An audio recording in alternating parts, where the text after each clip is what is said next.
दूसरा श्लोक है अधश्च ऊर्ध्वं प्रस्ताः तच्च शाखा गुण प्रवृद्धा विषय प्रवाला। इसकी थोड़ा और समझा। ये जो है चालू किया उसी से संबंधित है। उसका हिंदी करके दिखा। हम संस्कृत जानते नहीं हैं, आपसे कई बार बता चुके हैं। हिंदी अर्थ बताया करो उसका। अधश्च ऊर्ध्वं प्रस्ताः तच्च शाखा। हाँ, उस संसार बट वृक्ष एक पीपल के वृक्ष की ऊपर और नीचे शाखाएं फैली हुई हैं। गुण प्रवृद्धा, प्रवरात्मक जो गुण हैं, जल रूपी गुण हैं, वो उसको सिंचित कर रहे हैं। विषय प्रवाला, उनमें कोंपने कौन सी निकल रही? विषय, इंद्रिय विषय रूपी उसमें कोंपने फलीभूत हो रही हैं। गुण प्रवृद्धा विषय प्रवाला। अधश्च ऊर्ध्वं प्रस्ताः तच्च शाखा, अधश्च ऊर्ध्वं प्रस्ताः तच्च शाखा गुण प्रवृद्धा विषय प्रवाला। अधश्च मूलानि अनुसंततानि, उसकी जो जड़ें हैं फिर नीचे की तरफ जाने लगी। अदृश्य है। अधश्च नीचे, अधश्च मूलानि, जो उसकी जड़ें हैं नीचे की तरफ जा रही हैं। अब अधश्च मूलानि अनुसंततानि कर्माणि बंधानि मनुष्य लोके, इसलिए वो नीचे को जड़ें जाने लगी। तो मनुष्य लोक में अपने कर्मों के बंधन से वो मनुष्य पतित हो रहा, नीचे जा रहा। हाँ, असल में लगाओ, मैंने वर्णन करते समय जो है समझा तो दिया था, लेकिन चूंकि जो है उसका बहुत विस्तार नहीं किया, इसलिए ये जो है दूसरा श्लोक सामने आ गया। वो ये दूसरा श्लोक ही मैंने कहा था। देखो फिर से उसको समझने की कोशिश करो। उसमें पहले श्लोक में क्या कहा कि जड़ ऊपर है, इस अश्वत्थ वृक्ष की जड़ ऊपर की तरफ है, ठीक है। फिर जड़ के बाद तना का वर्णन किया था, फिर उसके बाद जो है शाखाओं का कहा था, फिर जो है पत्तियां आदि, ठीक है। अब ये दूसरे श्लोक में बात क्या आ गई कि ये गुणों के जल के द्वारा जब सींचा जाता है, गुण कितने हैं? तीन, तमोगुण, रजोगुण और सतोगुण। जब इनके द्वारा सींचा जाता है तो इसमें जो है क्या आ जाती है? विषय रूपी कोपले निकल। हाँ, तो इसमें विषय रूपी कोपले निकलने लगते हैं।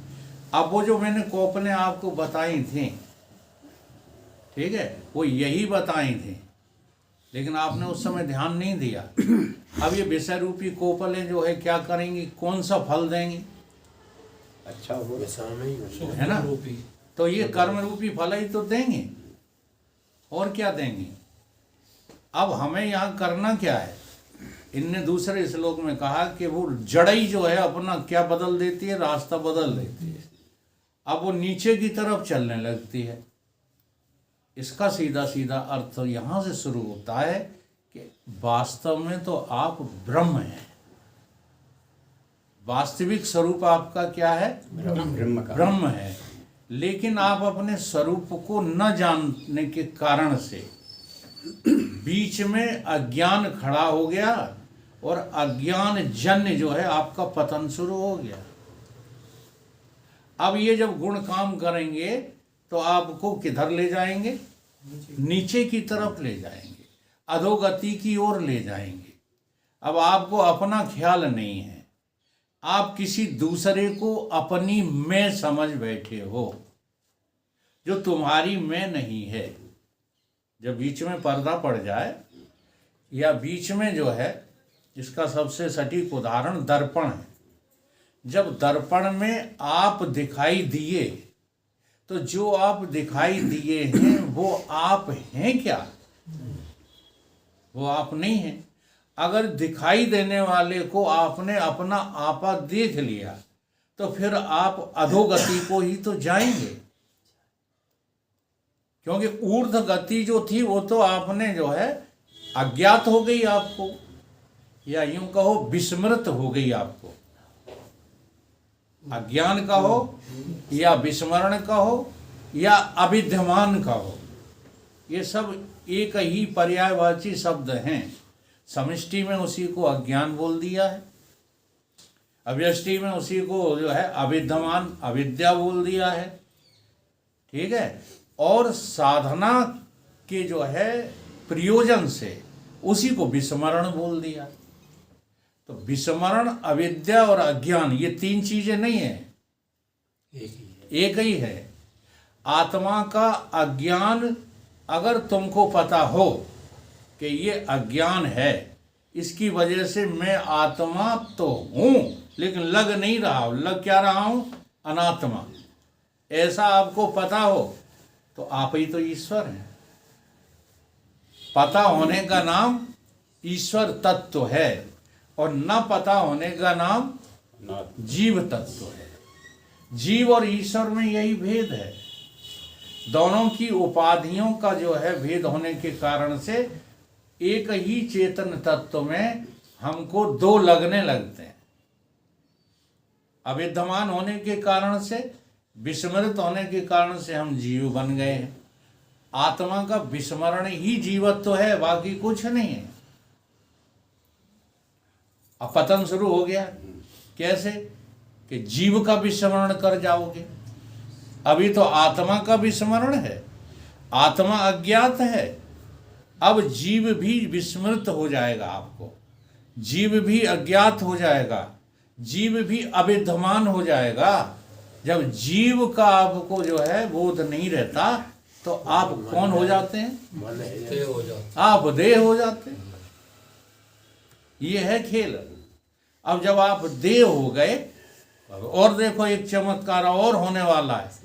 जब आप देह को विस्मृत कर जाते हो और उपाधियों को जो है सत्य समझ बैठते हो, फिर आप कौन हो जाते हो, माता हो जाते हो, पिता हो जाते हो, ठीक है, पति हो जाते हो, पत्नी हो जाते हो, दुश्मन हो जाते हो, दोस्त हो जाते हो।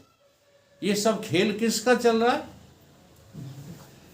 जड़ देखो नहीं बदली है, विस्मरण का ही चल रहा है। इस लोक की गहराई में यदि जाओगे, इसलिए तो जो संत लोग भी समझाते हैं और योग पुरुष जी तो बहुत कहते हैं कि भगवान कृष्ण की बात को जिसने समझ लिया उसे जो है कृष्ण फिर आदमी नहीं भगवान ही लगेंगे।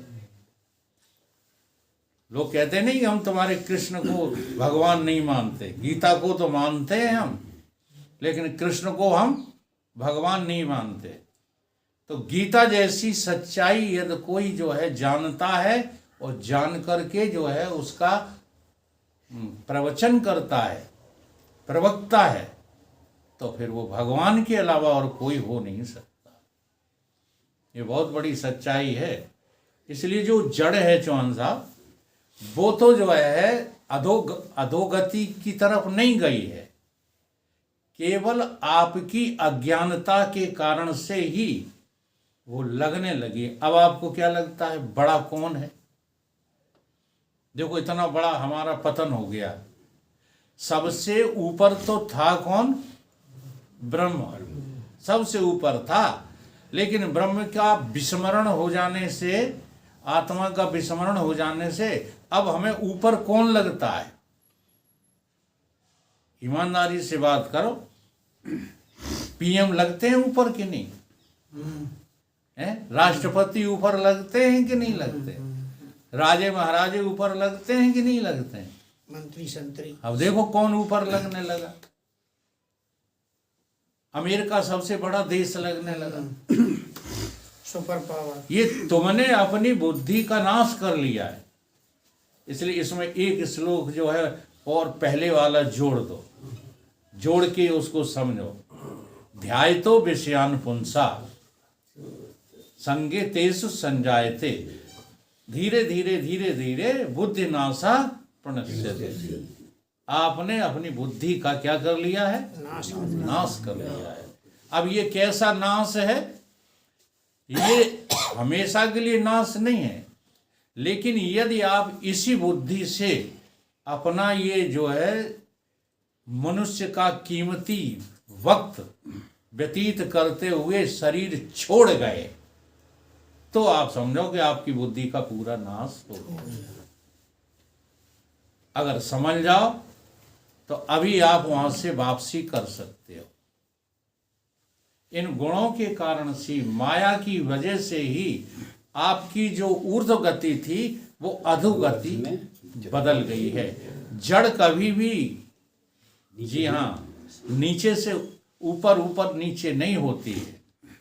जैसे यहाँ के वृक्ष की जड़ नीचे को जाती है, वो ऊपर नहीं जा सकती, ऐसे ही इस ब्रह्मांड की जो जड़ है ईश्वर, वो ऊपर ही रहेगी।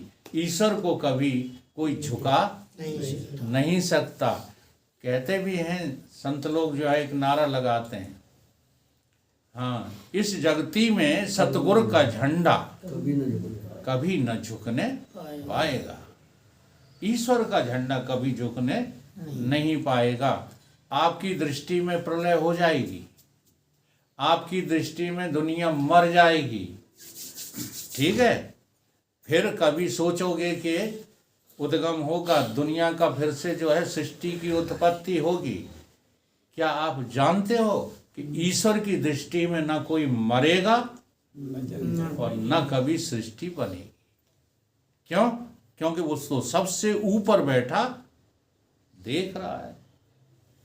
इसलिए तुम्हारे दूसरे श्लोक का ये अर्थ मत निकालना कि वो जो जड़ थी ऊपर थी वो नीचे हो गई। नहीं, जड़ नीचे नहीं हुई है, बल्कि गुणों के कारण से जो है हमको ये समझ में आने लगा है कि जड़ नीचे चली गई, ईश्वर कुछ नहीं रहा, ब्रह्म कुछ नहीं रहा, इस संसार की तरक्की सब कुछ हो गई। इस अर्थ में वो श्लोक बोला गया। अर्थात ये जो आपने सिंचाई की है ना वृक्ष की, उसमें गलती हो गई, अच्छे पानी से नहीं सींचा।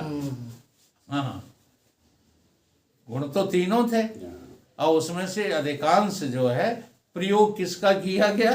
तमोगुण का किया गया। तमोगुण और रजोगुण के प्रयोग से ही ये ऊर्ध्व गति और अधोगति हो जाती है। आगे भी गीता में इसका वर्णन आया है। अधोगति वाले चले जाते हैं 84 में, ठीक है। बीच वाले यहीं मनुष्य का फिर से जन्म मिल जाता है और ऊर्ध्व गति वाले को ही मुक्ति प्राप्त हो। बोलिए सतगुरुदेव।